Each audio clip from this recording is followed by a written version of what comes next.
C'est encore mardi, le rendez-vous de la santé. Nous y sommes, mesdames et messieurs.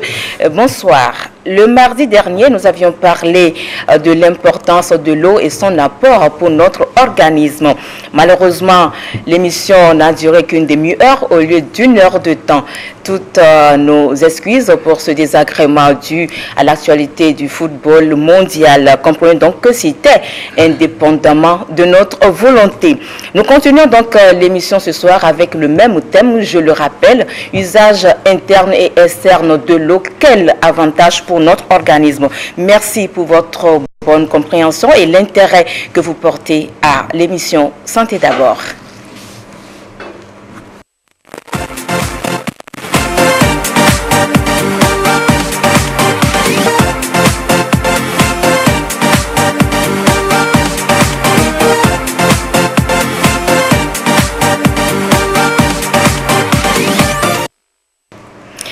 Le mardi passé, nous avions suffisamment mis l'accent sur la consommation de l'eau et des boissons glacées ainsi que de l'eau chaude et leurs inconvénients sur notre santé. Des exemples concrets ont été démontrés à cet effet. Ce soir, nous évoquerons l'usage externe de l'eau glacée et de l'eau chaude et vous aurez également droit à quelques démonstrations tout à l'heure dans cette émission. Nous parlerons aussi de la qualité de l'eau qu'il faut pour la consommation et le bon fonctionnement de notre organisme. Mais avant d'aborder les questions de ce soir, permettez que je dise bonsoir à notre invité. Monsieur Koutoumna, comment allez-vous? Bonsoir. Bonsoir, je vais bien, merci. Et vous? Ça va, on rend grâce à Dieu. Merci. Merci de nous faire plaisir en acceptant notre seconde invitation. C'est tout un honneur pour moi. C'est un honneur. C'est un plaisir partagé. Alors, je vous rappelle que M. Marira Koutoumna est un expert en éducation nutritionnelle. Il est également biogéniste. M. Koutoumna, alors, vous allez nous rappeler en quelques mots ce que les téléspectateurs doivent retenir de tout ce qui a été dit la dernière fois dans cette émission concernant l'usage interne et externe de l'eau, surtout de l'eau glacée et de l'eau chaude. Merci. Alors, nous avons la dernière fois commencé par dire que l'eau est très importante pour l'être humain. Exactement. Et que 2/3 de l'organisme est composé de l'eau. Nous avons parlé de son importance. Exactement. Nous avons parlé ensuite de comment la consommer pour qu'elle soit saine à notre organisme. Nous avons parlé de l'eau glacée, la consommation de l'eau glacée. Nous avons dit exactement pour l'eau glacée, nous avons vraiment, s'il faut dire, demander aux gens de ne pas vraiment prendre de l'eau glacée. Nous avons insisté là-dessus. Nous avons insisté beaucoup. Ensuite, nous avons aussi insisté sur l'eau chaude. Alors, je pense que pour mieux permettre à tout le monde de comprendre, il est impératif que nous essayons de définir ce que nous avions entendu par l'eau glacée, l'eau chaude, l'eau tiède, l'eau froide. Alors, l'eau glacée, c'est celle-là qui va être en dessous de 6 degrés Celsius, donc qui est très glacée. Et l'eau froide, nous l'avons située entre 10 et 15 degrés Celsius. Et l'eau fraîche va être celle qui va avoisiner 18 à 20 degrés Celsius. Et l'eau chaude va donc aller au-delà de 40 degrés Celsius. Donc sur cette définition, si on arrive à mettre clairement, je pense que les gens vont comprendre pourquoi je dis cela, parce que nous avions la dernière fois dit aussi qu'il y a un débat sérieux sur la consommation de l'eau glacée. Mais est-ce que vraiment on doit parler d'un débat? Parce que c'est pas vraiment un débat. Du moment où ce que nous disons, ça se rejoint. Parce que je doute fort que ceux qui soutiennent qu'il faut boire de l'eau glacée parce que l'organisme a un processus interne qui permet de réchauffer l'eau, je ne pense pas. On la passe dans le tube digestif avant de rentrer dans les différents organes et tout. Cellules, voilà, et la température change. Ça change. Mais ça change quelquefois dans les 5 minutes qui suivent. Mais la question, c'est que je suis sûr qu'en parlant de ça, il parle plutôt de l'eau froide dans la subdivision que nous venons de faire. Exactement. Parce que si elle se situe entre 10 et 15 degrés Celsius, ça peut se comprendre. Ouais. Mais je ne suis pas sûr que ceux qui soutiennent cela vont encourager quelqu'un à prendre de l'eau moins de 6 degrés Celsius, une eau qui avoisine par exemple 4 degrés Celsius, ce n'est pas possible.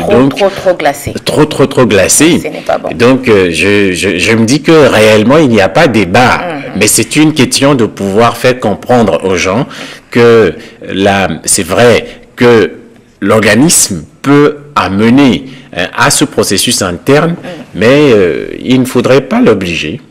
Comme nous l'avons dit, quand on change la température de l'organisme va chercher à s'adapter à cette nouvelle température qui change brutalement. Ouais. Et donc, si elle est en deçà de la température normale de l'organisme qui est à 37 degrés, il est tout à fait normal que l'organisme cherche à s'adapter, et en cherchant à s'adapter, il va dépenser de l'énergie, il va dépenser des nutriments, et donc ce processus va forcément affaiblir le fonctionnement de l'organisme. Voilà. Donc voilà, de façon ramassée. Et causer du tort à notre santé. Causer évidemment beaucoup de tort à notre santé. Exactement. Donc, et nous avons dit la dernière fois qu'il ne faudrait pas utiliser des mots gentils, mais il faut le dire clairement. C'est ça. Que nous avons parlé de dégué par exemple. Nous n'avons pas dit qu'il ne faut pas consommer dégué. Nous n'avons pas dit qu'il ne faut pas consommer de la farine de manioc, le gari par exemple. Ce n'est pas ce que nous avions dit.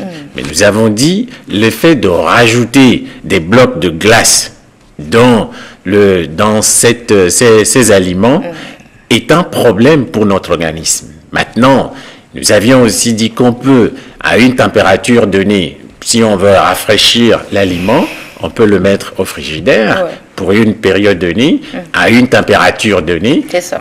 Parce que, après tout, c'est de l'éducation nutritionnelle que nous faisons. Il ne faudrait pas qu'on brutalise les gens. Il ne faudrait pas qu'on rentre en conflit avec les habitudes alimentaires des gens, mais plutôt l'éducation va amener chacun à prendre conscience de ce qu'il fait et voir si c'est nécessaire ce qu'il fait ou ce n'est pas nécessaire. Mais s'il faut changer, ça doit être progressif, ça ne va pas être brutal. C'est ça. Voilà. Merci beaucoup pour ce résumé succinct qui a embrassé tout ce qui a été dit le mardi dernier dans la première partie, si je peux le dire ainsi, dans la première partie de l'émission concernant l'usage interne et externe de l'eau et surtout de l'eau glacée et de l'eau chaude. Voilà. Merci beaucoup. Le seul ou bien le conseil essentiel qu'on doit retenir, c'est que l'eau glacée, trop glacée, nuit à notre santé. Et ce n'est pas bon pour notre santé, c'est très dangereux pour notre organisme. Mais alors, est-ce qu'on ne peut pas utiliser l'eau glacée à des fins thérapeutiques? À cette question, quelle a été la réponse de notre spécialiste? Tout de suite, le premier sujet de cette émission. Oui, justement, on peut l'utiliser. Il peut avoir des applications externes pour pouvoir aider l'organisme. Dans le cas des problèmes, on a des problèmes de lourdeur de jambes ou de fatigue de pieds, ou on a quelquefois des sujets diabétiques qui ont des altérations de circulation sanguine. On recommande de faire un bain de pied dans une eau glaciale à 15 ou 16 degrés Celsius qui durera peut-être 15 secondes à 2 minutes, tout au plus. Une autre des applications qu'on peut faire avec la glace, c'est quand par mégarde, on s'est cogné la tête et peut-être très souvent il y a une enflure. Alors on prend en plastique tout simplement, qu'on remplit de blocs de glace. Donc, on va supposer que là, c'est la partie qu'il a cognée et où il y a donc une enflure. Il y a l'œdème. Cette compresse qu'on va faire va aider, va redonner une nouvelle. Ça va d'abord réduire la douleur, mais ensuite, progressivement, l'œdème va diminuer progressivement, juste parce que la circulation sanguine va reprendre son cours normal et donc la douleur va totalement diminuer. On peut refaire ça 1 ou 2 fois dans la journée. Dans le cas où on a des maux de tête, alors on prend toujours de l'eau glacée. On va préciser qu'il faut que ce soit des maux de tête dus à des troubles circulatoires. Il ne faudrait pas que ce soit des maux de tête qui sont dus à des tensions musculaires. Donc, les tensions musculaires, très souvent, c'est les soucis, c'est le stress qu'on a. Et donc, quand ce n'est pas ce genre de maux de tête et que c'est dû justement à des troubles circulatoires, donc où les vaisseaux sanguins qui sont supposés en fait irriguer le cerveau sont dilatés de façon trop grande. Donc là, on va faire des applications d'eau froide. Et on pose là, d'accord, comme ça, et on maintient. Donc si c'est des maux de tête dus à des troubles de circulation, donc ça va facilement réduire les maux de tête et donc on pourra ensuite aller voir un spécialiste pour voir ce qu'on a exactement comme problème.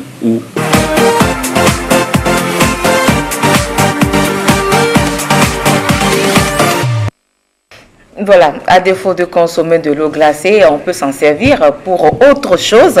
Vous venez donc de suivre la démonstration. Monsieur Koutoumna, pour le bain glacé, vous-même vous l'appelez bain glacé, il semblerait que les personnes souffrant d'anémie ou bien les personnes qui ont souvent des crampes ne doivent pas essayer ce bain glacial. Qu'est-ce que vous en dites? Vous confirmez? Oui, en effet, on ne peut pas avoir un problème d'anémie par exemple et faire une application d'eau glacée. Ce n'est pas possible. Justement, quand vous avez un problème d'anémie et qu'il y a de l'eau glacée, ça peut affecter directement même le cœur parce que dès que il y a une application, ça veut dire que ça rétrécit les vaisseaux sanguins. Donc, la circulation sanguine ne va plus être... Or, vous êtes déjà en manque de sang. Donc, on refuse carrément de le faire. Maintenant, quand vous avez aussi des crampes, par exemple, ça veut dire que vous avez un manque d'un certain nombre d'oligo-éléments, de minéraux, par exemple. Ça peut être soit le magnésium, soit le calcium. Donc, on peut manquer ou peut-être... Ça peut être des crampes qu'on a au niveau du cœur, donc qui est un manque de contraction musculaire au niveau du cœur. On ne peut pas se permettre de faire un tel bain. On ne fait ce bain que quand on n'a pas de pareils problèmes. Et c'est carrément ces deux problèmes qu'on doit en fait, on doit faire attention quand qu'on veut appliquer. Et puis je l'ai dit, j'ai précisé dans la démonstration, ça ne dépasse pas 2 minutes, c'est de 15 secondes à 2 minutes tout au plus qu'on doit le faire, on ne doit pas dépasser. D'accord, merci beaucoup. Alors, nous le faisons souvent lorsqu'on ressent une fatigue intense après une dure journée de travail ou lorsqu'on ressent des lourdeurs dans les jambes. Nous aimons plonger nos 2 pieds dans un bain d'eau tiède pour nous relaxer. Alors, cette pratique de bain de pieds chauds est-elle conseillée? Quel est son avantage? Regardez ceci et on revient juste après sur le plateau. Nous avons aussi dit que la consommation de l'eau chaude est aussi dangereuse. Du moins, on n'arrive pas, l'organisme ne s'adapte pas.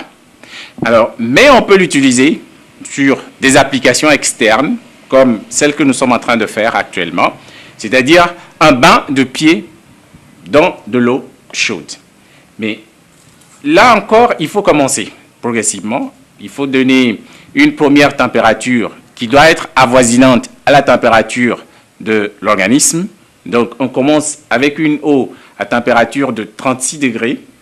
Et puis, progressivement, on rajoute, au fur et à mesure, on rajoute de l'eau pour obtenir un degré élevé, peut-être tournant, avoisinant 44 degrés, au fur et à mesure. Donc, dans ce bain-là de pied, ce qu'il faut faire, on commence avec une eau supportable, qui avoisine la température de l'organisme, 37 degrés, donc on commence à 36 degrés, et puis progressivement on rajoute de l'eau chaude au fur et à mesure. Donc c'est un bain de pied progressif. Alors là, quand on a l'insomnie, ceux qui souffrent d'insomnie, qui ont des problèmes pour des troubles de sommeil, peuvent faire ce bain. Ensuite, les troubles de circulation de façon générale, ceux qui ont des douleurs, par exemple, des douleurs articulaires peuvent aussi le faire. Des troubles respiratoires, quand on fait par exemple, quand on a un rhume, on peut commencer à faire donc un bain de pied, d'eau chaude, pour pouvoir permettre à, surtout au début, surtout quand le rhume commence dès les débuts, il faut très souvent faire des bains de pied, des bains chauds pour accompagner le traitement qu'on est en train de faire.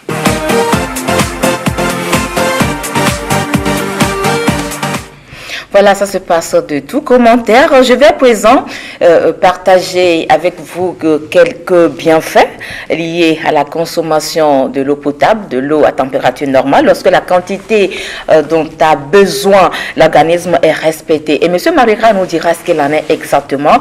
C'est un exercice de vrai ou faux auquel on va se livrer tout à l'heure.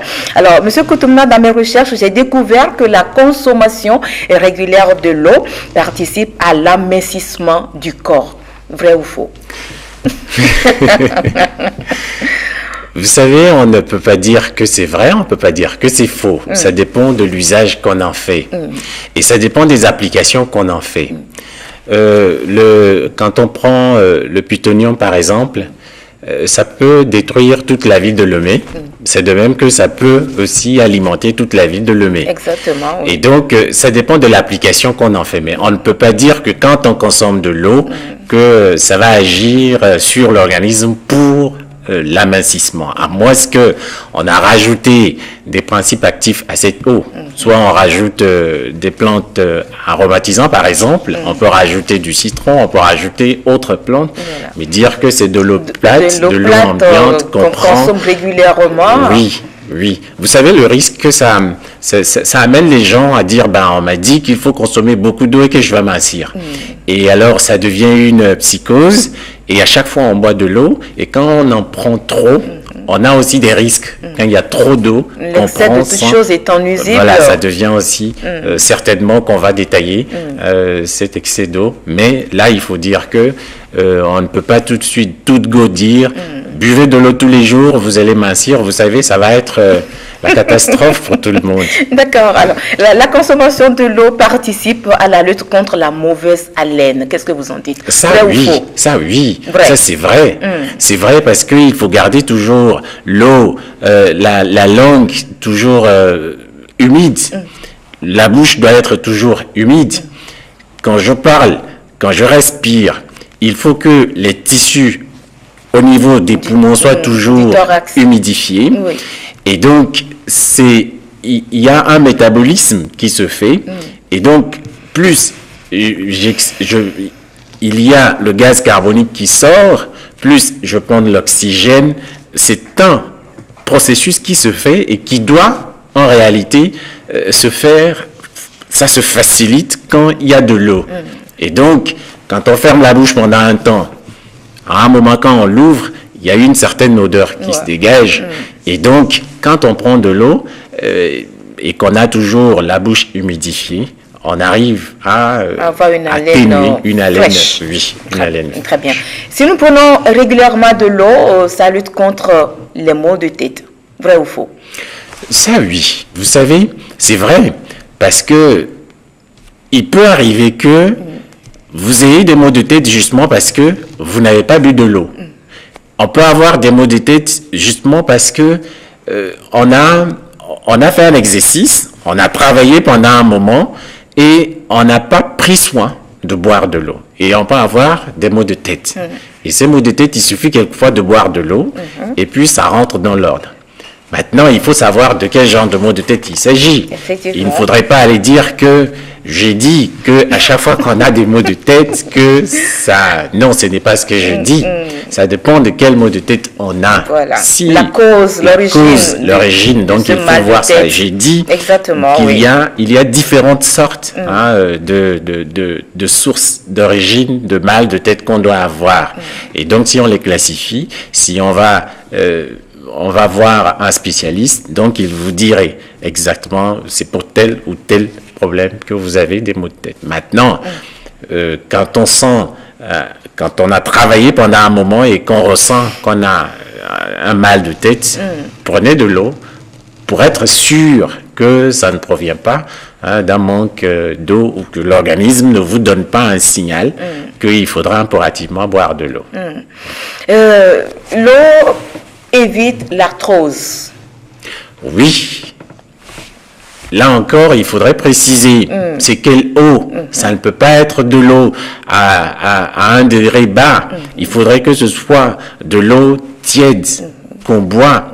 Parce que quand les jonctions ne sont pas irriguées, ça peut entraîner des douleurs. Pour quelqu'un qui est déjà avancé en âge, par exemple, et qui est assis pendant un long moment, au moment de se lever, donc si la personne ne prend pas de l'eau, il peut arriver que la personne ait des douleurs beaucoup plus atroces que ce qu'elle avait. Donc des douleurs articulaires. Articulaires, en effet. Exactement. Et donc, il faudrait impérativement revoir. Ce n'est pas... Si on le dit que ça fait, que ça traite effectivement, non pas que ça traite, mais que ça réduit, on peut aller prendre de l'eau glacée. Vous voyez, et là, on est piégé. Donc, c'est de l'eau tiède qu'il faut prendre en ce moment, quand il s'agit des douleurs articulaires. Voilà. Et enfin, lorsque nous prenons régulièrement de l'eau, elle renforce notre capacité intellectuelle. Vrai ou faux? On veut savoir. Alors, vous savez, quand les capacités intellectuelles fonctionne quand le cerveau a une quantité d'eau. La répartition de l'eau dans notre organisme n'est pas la même. L'eau pour les dents, l'eau pour les yeux, l'eau pour le cerveau varie d'un organe à un autre.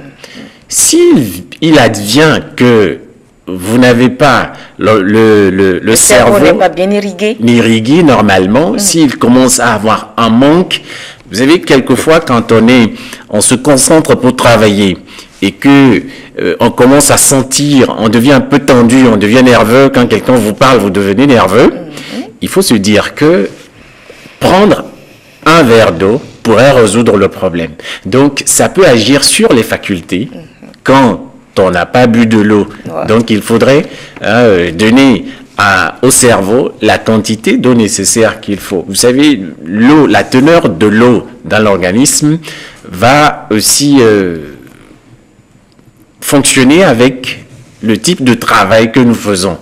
C'est-à-dire l'activité qu'on fait. Quand on fait une activité intense sur le plan intellectuel, il faudrait avoir une bouteille d'eau à côté, comme nous le faisons aussi. Nous avons toujours de l'eau quand on fait une activité intellectuelle. Ça fait toujours du bien. Ça fait toujours du bien. Voilà. Ouais. Alors, quels sont les bienfaits de l'eau lorsque tout notre corps est bien hydraté et les organes bien irrigués?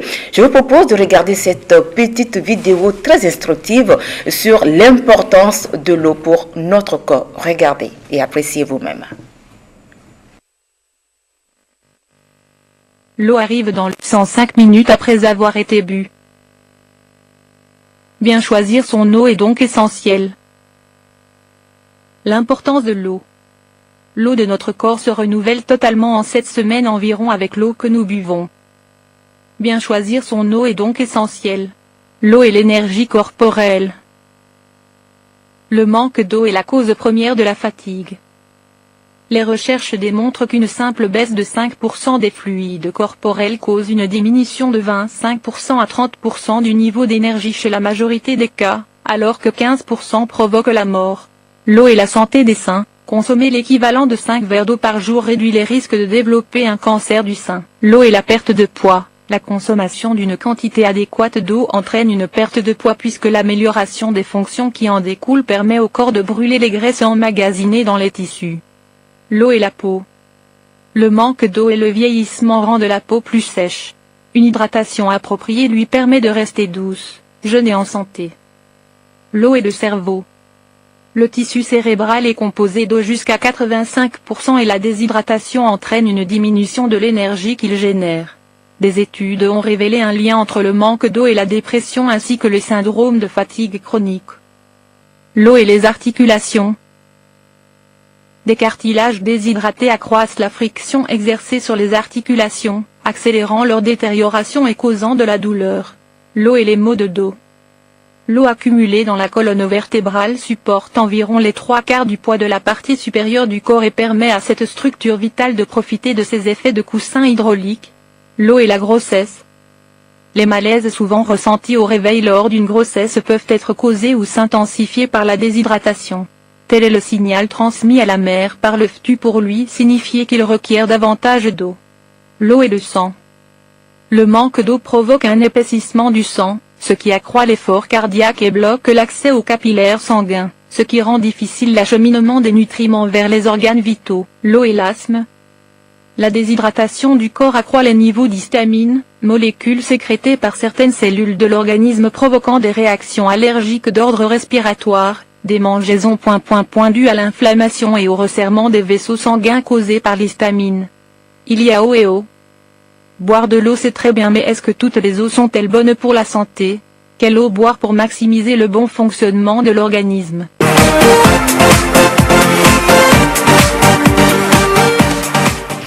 Voilà, nous allons revenir sur cette interrogation à la fin de cette vidéo. Est-ce que toutes les eaux que nous buvons sont bonnes pour notre santé?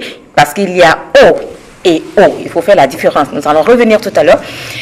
Monsieur Koutoumna, ce que j'ai retenu, boire 5 verres d'eau par jour fait énormément du bien à la femme enceinte. Et c'est de la même manière qu'on recommande aux personnes âgées de boire régulièrement et de façon suffisante de l'eau. Alors pourquoi les personnes du 3e âge doivent boire beaucoup d'eau et de façon régulière? Alors il faut dire, oui, quand on commence à avancer en âge, les tissus ne sont plus irrigués de la même façon. Et donc, il y a un besoin qui se crée parce que les tissus, la graisse prend la place de la teneur de l'eau dans l'organisme quand on avance en âge. Et plus on avance en âge et on n'a pas vraiment la sensation quand on a soif, on ne le sent pas comme quand on a un âge beaucoup plus... Quand on est beaucoup plus jeune. Oui, on ne ressent pas cela.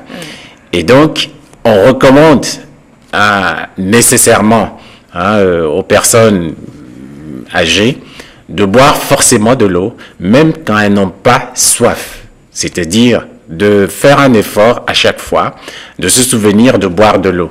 Justement parce que plus on avance, plus les tissus n'ont plus la teneur de l'eau dans l'organisme commence à diminuer. Vous savez, pour ces personnes, ça diminue jusqu'à 55%. Quelquefois, et donc, au vu aussi des activités, au vu aussi de ce que la personne fait dans sa vie, ça va nécessiter qu'elle prenne soit plus d'eau que quand elle était encore beaucoup plus jeune. Donc, c'est tout ce centre au niveau des tissus qui vont, la teneur de l'eau va se remplacer progressivement par la graisse. Et donc, finalement, il n'y a pas beaucoup d'eau dans l'organisme. Nous parlons de l'eau métabolique qui est ordinairement dans l'eau, pas l'apport extérieur. C'est ça. Merci beaucoup. Alors, je rappelle à nos fidèles téléspectateurs que vous qui nous suivez ce soir et qui êtes intéressés par le thème du jour, alors si vous voulez bien réagir, nous allons commencer par afficher les numéros sur lesquels vous pouvez nous envoyer des questions ou bien vos préoccupations auxquelles notre invité de ce soir est là pour vous apporter des solutions. Merci beaucoup pour votre fidélité à cette émission. Alors, s'expose-t-on à un risque très élevé lorsque l'organisme est en manque d'eau ou bien à un déficit d'eau? Et ce risque-là, c'est lequel? Oui, on s'expose. On s'expose quand l'organisme est en manque d'eau. On s'expose gravement. Vous savez, à chaque fois, dans la journée, on perd près de 2,5 ou 6 litres d'eau. Par la transpiration, par la respiration, par le rejet par les excréments. Tout ce qu'on fait dans la journée nous oblige à perdre une quantité d'eau. Et donc, si on n'équilibre pas, on a un problème. Alors, le problème va être, si on perd, par exemple, 1% de la teneur de l'eau, on commence à avoir soif, on commence à avoir des malaises. Quand ça va à 5, 6, déjà, on commence à avoir des hallucinations. Et donc, ce qui veut dire que on ne doit pas du tout laisser que l'eau, la teneur de l'eau dans l'organisme diminue. Donc, on s'expose soit à on peut avoir le vertige, on peut avoir des hallucinations, on peut être très faible, on peut avoir des maux de tête comme nous le disions au début, on peut se sentir triste, on peut avoir des sautes d'humeur parce que justement on manque d'eau. On peut, pour un oui ou un non, on s'énerve. Donc, on peut aussi commencer à somnoler. Vous travaillez et puis vous avez envie de dormir. De dormir. Voilà. Et donc, plus on ne prend pas les mesures qui s'imposent pour se réhydrater, plus les malaises vont continuer et là, quand ça s'installe gravement, on peut... Est-ce qu'on peut rentrer dans le coma? On peut rentrer dans le coma. On va rentrer, pas on peut. Lorsque le corps est déshydraté. Quand il est déshydraté, quand on est au-delà de 10%, on peut rentrer dans le coma. Ici, on va jusqu'à 15%, c'est qu'on est mort. C'est la mort. C'est la mort. Et donc, il ne faut pas, il faut écouter l'organisme, écouter les signes qui s'annoncent. On a soif, on est fatigué, on se sent irascible, on a des sautes d'humeur. Il faut déjà voir si l'organisme ne manque pas d'eau. Très bien. Parlons justement des signes. Alors, la question qui suit vous demande quels sont les signes qu'on peut repérer lorsqu'on a vraiment besoin, mais l'organisme exprime le besoin d'avoir de l'eau. On a d'abord, il y a beaucoup de signes. Il y a beaucoup de signes. Il y a d'abord la sécheresse de la bouche. On commence à sentir une sorte de sécheresse. Et puis, on a la soif ordinaire qu'on peut avoir, la soif. On a aussi, on ressent de la faiblesse. On sent un peu faible. Et puis, la peau commence à ternir. Elle n'a plus son éclat. On ressent que c'est pas vraiment... et quand vous rencontrez quelqu'un, il vous demande « ça va, vous êtes malade ?» Pourtant, vous n'êtes pas vraiment malade. Donc, déjà, ce sont des signes qui se font. Et on peut aussi sentir, la faiblesse peut aller jusqu'à ce que vous ayez des maux de tête. Vous avez un mal de tête que vous n'arrivez pas à comprendre.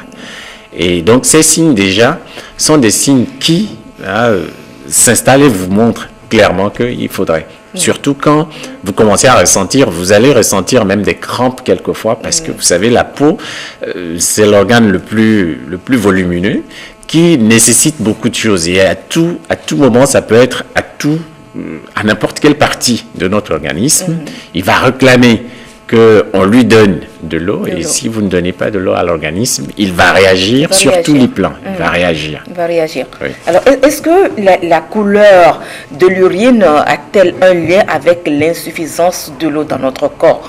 Par exemple, parfois, évidemment. Les urines, quand c'est coloré. Quand c'est coloré, ça vous donne, c'est un signal que ça vous donne. Exactement. Directement. Il faut vous réhydrater, c'est impératif. Quand c'est clair, donc ça veut dire que vous n'avez pas de problème d'hydratation. Donc il faut vraiment observer. Alors je dois préciser que cette observation doit se faire dans la journée, pas le matin. Les matins, quand on se réveille, il est tout à fait normal que l'urine soit foncée, qu'elle ait une couleur jaunâtre un peu plus foncé.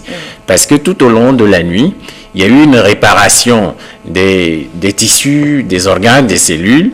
Et donc, tôt le matin, si l'émission de l'urine, les toutes premières urines, doivent être d'une couleur foncée. Maintenant, tout au long de la journée, l'observation doit se faire pour voir est-ce que l'urine, elle est foncée, elle est claire, et ça vous donnerait donc des alertes. Tôt le matin, si ça se passe comme ça, on ne craint rien. Alors, et qu'en est-il de la quantité de l'urine que nous faisons sortir de notre corps, de notre organisme? Si nous urinons et puis c'est une petite quantité, est-ce que ça ne peut pas également être un signe pour dire que notre corps vraiment a besoin de l'eau, nous n'en buvons pas suffisamment? Oui, ça peut être. Mais là, il ne faudrait pas tirer des conclusions tout de suite. C'est vrai que ça peut être, mettons le peut être entre griffes, pour dire que si ça se répète, si vous observez cela, alors il faut consulter forcément un spécialiste. Parce qu'il peut s'agir d'une infection, il peut s'agir d'un problème d'un dysfonctionnement au niveau des reins.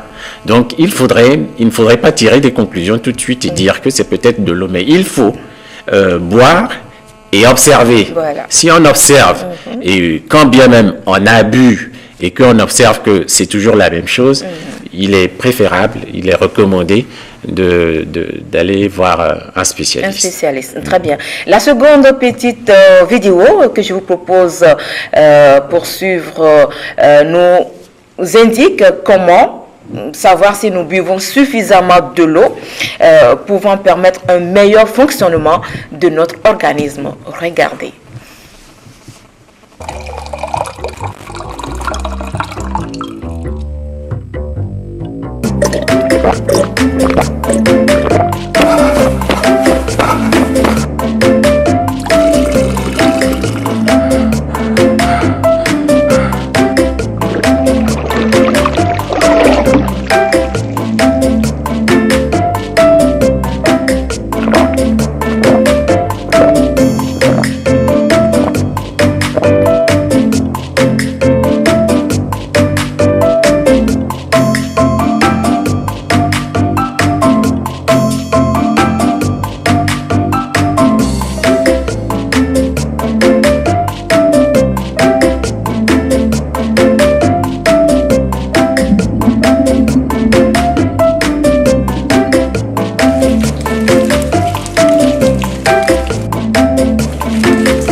Voilà, Monsieur Kotoumna, une réaction, vous avez suivi la vidéo, une réaction? Oui. Vous savez, quand on boit de l'eau, l'organisme nous donne un signal. Et il nous fait marcher, en fait, avec le rythme qu'on lui donne. Et ça montre, pour moi, ce que j'ai vu là, c'est l'importance de l'eau qui est vraiment étalée sur tous les plans. On a vu la possibilité de boire de l'eau pendant qu'on fait ceci ou cela, la possibilité d'utiliser de l'eau sur son organisme, la possibilité d'utiliser de l'eau à des endroits précis de notre organisme. Donc l'organisme, c'est-à-dire, c'est vraiment pour nous dire que l'eau est importante. Voilà.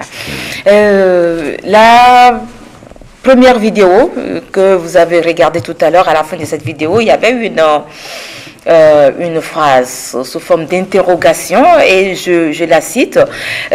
Boire de l'eau, c'est bien. C'est bien, mais est-ce que toutes les eaux sont bonnes pour la santé? Quelle eau boire pour maximiser le bon fonctionnement de l'organisme? Monsieur Kotoumna, selon vous, est-ce que l'eau que nous consommons pose une certaine problématique quant à sa qualité? Vous savez, chez nous ici au Togo. Oui, vous savez, l'eau c'est une substance qui a la possibilité c'est une sorte de réceptacle pour beaucoup de substances. Alors, ces substances peuvent être des micro-organismes, ça peut être des virus, des bactéries, et c'est l'eau qui a la possibilité, parce qu'elle a la possibilité de solvant, et donc qui fait qu'elle peut drainer. Alors, l'eau qu'on doit en fait boire doit être une eau débarrassée de ces substances-là. Elle doit être saine, elle doit être naturelle. Et donc la problématique va se situer... de toute impureté. De toute impureté. Exactement. Donc la problématique va se situer à ce niveau. C'est-à-dire que l'eau qu'on doit prendre, il ne doit pas avoir toutes ces impuretés, elle doit être une eau saine. Mais la question, c'est sur le terrain, quelle est cette eau qui doit être saine, quelle est cette eau qu'on doit en fait repérer, reconnaître quelle est une eau. Donc tout va dépendre donc du traitement qu'on aurait fait à cette eau-là. Tout va dépendre aussi du processus de transformation de cette eau. Est-ce qu'elle est minérale? Est-ce qu'elle est une eau de source? Est-ce qu'elle est une eau de robinet? Donc tout ceci va rentrer en jeu dans la consommation de l'eau. Mais tout ceci étant, on prend les mesures qui s'imposent pour pouvoir traiter l'eau. Quelle que soit l'eau qu'on doit boire, il faudrait qu'on s'assure que c'est une eau naturelle.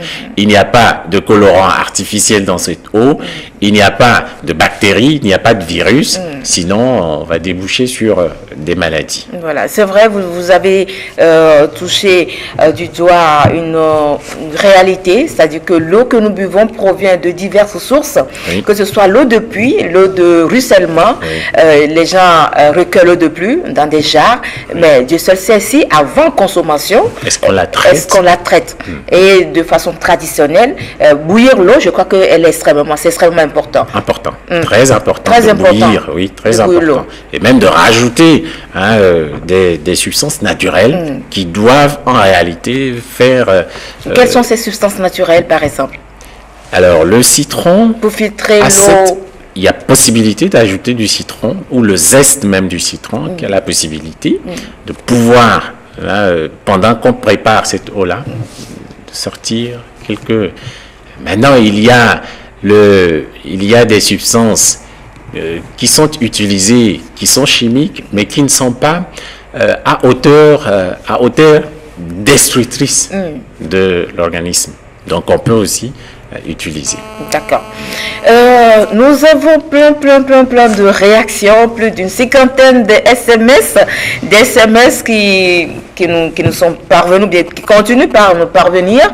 Malheureusement, nous ne pouvons pas répondre à toutes vos questions. Néanmoins, nous allons choisir quelques-unes, puisque le temps qui nous reste est très court. Nous allons y aller tout de suite avec la première question. Mais en attendant, Monsieur Coupetin, vous avez un verre avec, je ne sais pas si ce sont des morceaux de pain ou bien des morceaux de gâteau. C'est un aliment, c'est des gâteaux. Des amuse-gueules. Oui. Vous voulez faire une démonstration en direct? J'ai voulu qu'il pourrait permettre de comprendre clairement ce que nous disons. Oui. Ça permettrait dans la consommation de l'eau. Nous avons dit la dernière fois qu'on ne doit pas consommer de l'eau soit au cours des repas ou juste à la fin des repas. Et donc, je voulais expliquer pour qu'on comprenne. Vous voyez, alors quand on a faim et on s'imagine déjà la nourriture qu'on doit manger, il y a le processus digestif s'enclenche déjà. Et donc, il y a un processus de salivation. Donc, en ce moment, l'organisme l'estomac est déjà préparé. Donc, il y a une quantité d'eau métabolique qui est apprêtée déjà. Alors, on va considérer là comme l'estomac. Alors, il y a cette eau métabolique qui va être dans l'estomac. Voilà les aliments qui arrivent. Donc, déjà, on peut dire donc le bol alimentaire, parce qu'il y a déjà eu mastication. Oui. Voilà. On va nous faire un gros plan. Alors, sur maintenant, cette image. Qu'est-ce qui se passe? Oui. Quand on mange, au fur et à mesure, l'organisme lui-même rajoute donc de l'eau métabolique au fur et à mesure. Alors, la question que vous avez posée la dernière fois, est-ce qu'on peut, pendant qu'on mange, boire de l'eau? Et donc, nous avons expliqué. Maintenant, c'est la démonstration qu'on veut faire. Pendant qu'on boit de l'eau, alors soit on décide de la boire à petits coups, donc ce qui veut dire que ça va là, vous voyez, donc si je mets à petits coups, ça reste toujours au même niveau que l'eau métabolique que l'organisme lui-même produit. Alors, regardez maintenant ce que je fais. Voilà, je bois de l'eau avec une certaine vitesse. Et puis, qu'est-ce qui se passe? On voit donc une poussée. Donc, l'eau vient là, et puis les aliments remontent. Alors, quand ça remonte, qu'est-ce que ça peut... Alors, ça veut dire que, d'abord, vous n'allez pas manger normalement parce que pendant que ça remonte, vous êtes déjà rassasié parce que vous n'avez pas pris le temps de pouvoir mastiquer normalement. Et pendant que ça a remonté, alors là, il va y avoir des aliments qui ne vont pas être broyés normalement. Donc, mis en petits morceaux. Et tout ça, là, ça se passe dans notre organisme? Dans l'organisme, ça c'est l'organisme. C'est l'organisme, en fait. D'accord. Alors donc, là, les aliments qui vont rester là, certains, on va continuer à boire, vous allez voir donc, et pendant le même moment, les aliments encore reviennent, et ceux qui viennent cette fois-ci vont repousser certains et vont rester là. Et quand ça va se passer comme ça, les autres, les aliments, certains ne vont pas être broyés normalement et vont devenir des déchets métaboliques. Donc ils vont finalement, on a des articulations qui vous font mal, on a des maux de tête, on a tel problème, quelquefois. On a une situation malaisée. Oui, c'est dû au fait que nous n'avons pas pris le temps de manger normalement. Si on prend le temps de mastiquer normalement, de manger lentement et tel qu'il faut, on n'aura pas besoin de boire de l'eau. Maintenant, quand on mange et qu'on ne prend pas tout le temps qu'il faut, on mange donc, rapidement, on avale rapidement, et donc le bol alimentaire n'a pas été préparé pour être accepté dans l'estomac, et donc on est obligé de boire de l'eau pour accompagner, et quand on boit de l'eau pour accompagner, voilà ce qui se passe, les aliments remontent en surface. Donc c'est pour cela que les spécialistes, les médecins, les nutritionnistes disent qu'il ne faut pas boire de l'eau pendant qu'on mange. C'est pour éviter tout ceci là. Voilà. Maintenant, nous disons qu'on peut boire cette eau-là, mais à des quantités. Donc, on prend de petites quantités pendant qu'on mange. C'est permis, ça peut, selon les circonstances dans lesquelles on mange. Donc, c'est permis. Maintenant, il ne faudrait pas que ce soit de l'eau glacée. Pas du tout, là, mais franchement, pas du tout. Il faut que ce soit de l'eau, comme nous l'avons dit. De l'eau plate, et donc, qu'on rajoute, et qui ferait que l'organisme ne va pas, en réalité, il sera à l'aise dans son fonctionnement. Dans son fonctionnement. Exactement. Quand je rajoute une grande quantité d'eau, vous allez voir que l'eau métabolique qui était là va être diluée. Et donc, tout le jus gastrique, donc ce n'est pas l'acide gastrique. Je rejoins donc pour expliquer que quand on met de l'eau, ce n'est pas qu'elle dilue en fait, non, mais c'est le jus gastrique qui est produit justement pour l'aliment qu'on est en train de manger, donc qui va être dilué, et donc plus c'est dilué, plus la digestion n'est pas bonne, et il y a des aliments, des déchets métaboliques qui vont se créer. Merci beaucoup pour cette démonstration. Il nous reste un sujet à passer dans cette émission. Mesdames et messieurs, permettez que je passe ce dernier sujet avant de donner la parole, ou bien de passer la parole, à notre invité de réagir par rapport à quelques questions que nous aurons à tirer au pif tout à l'heure. Alors, beaucoup de personnes consomment de l'eau, mais il y en a qui, pour une raison X ou Y, la préfèrent glacée ou chaude. Alors, pourquoi cette préférence? Nous avons interrogé deux citoyens. Voici leur réaction tout de suite dans ce dernier sujet.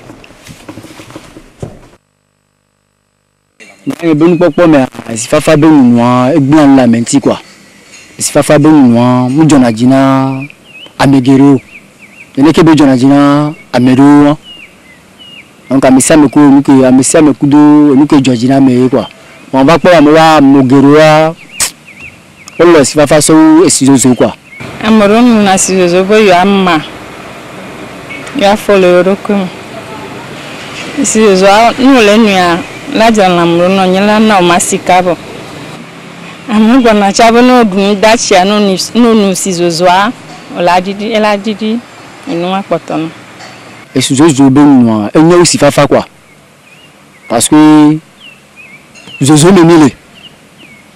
Zozo me dit, Zozo me bacille. Donc, en quoi, et si Zozo a mire béni, quoi, et dire la me donne. Si bien de côté, si Zozo n'a pas quoi. Qui me parle si Zozo be nous mais et si Zozo hina mire vana me bela me quoi. Si exemple si Zozo on m'appelle la mêlée et si Zozo be côté me quoi. Si Zozo be mire béni quoi. De amebela me quoi. Si Zozo mu hina problème de be et sirina et on bende pepe quoi. C'est le Grèce qui nous a la main mais on peut si Zozo no le nuit grâce à Mouna quoi.